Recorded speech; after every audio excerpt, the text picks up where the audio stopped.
Recently, I come across a myth in the self-help slash development industry. The myth is beliefs are hardwired. When you hear quotes like "you can't teach an old dog new tricks," that. But let me tell you why that belief is wrong, because that's a belief in itself. There are two different types of limiting beliefs that people struggle with. There are societal limiting beliefs. Those beliefs are something we share as a common society. And you don't have to take this just as Western. This is any society. Any group of people have set customs and just general things that everybody, oh, those unspoken rules. That is a very good word for it. But there are also the second type of limiting beliefs, which are personal. These come from unique experiences. If you got any secrets, any craziness that happened that nobody knows about, yeah, that's a personal belief. But neither one of these limiting beliefs have to stay limiting. They don't even have to stay what they are. And to top it off, beliefs evolve over time. But first, let me tell you how to identify if you have a limiting belief.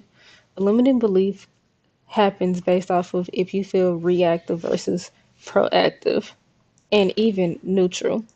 You can think of reactive as another word for triggered. And you might not know you're triggered all the time, but triggers typically show up in the body. You might clench your jaw when somebody said something. You might realize you feel irritable after a conversation, even if it wasn't bad. That's probably because a limiting belief has just been triggered. Now you're reacting to it. But this is how you can identify whether it's a societal limiting belief or a personal one, because the reactions are drastically different. When you have a societal limiting belief, you might not even react negatively. You might take it as, oh, it is what it is, but you notice there's some discomfort with that or some dis-ease. You know that maybe there can be something more, but you haven't seen anything else. So you just take whatever has been said or done as face value because it happens in society all the time. You believe it's normal, but normal don't sit right with you. When it's personal,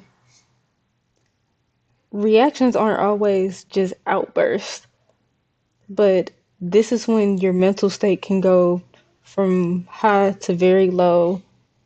This might make you cut somebody off if they said something to you that triggered you. And a telltale sign that's personal is that you remember a memory. Memories are always personal. But if you're not for sure, still, below is linked the belief self assessment. So you can start to identify your own beliefs because that's not always the easiest thing. And it wasn't always easy for me. You don't always know the hidden meanings behind the things that you do. But trust me, the meanings are always there. And as I always say, in fiction, there's always alchemy at work. You just gotta look hard enough. But back to the myth bust. Since beliefs are not hardwired and they do evolve,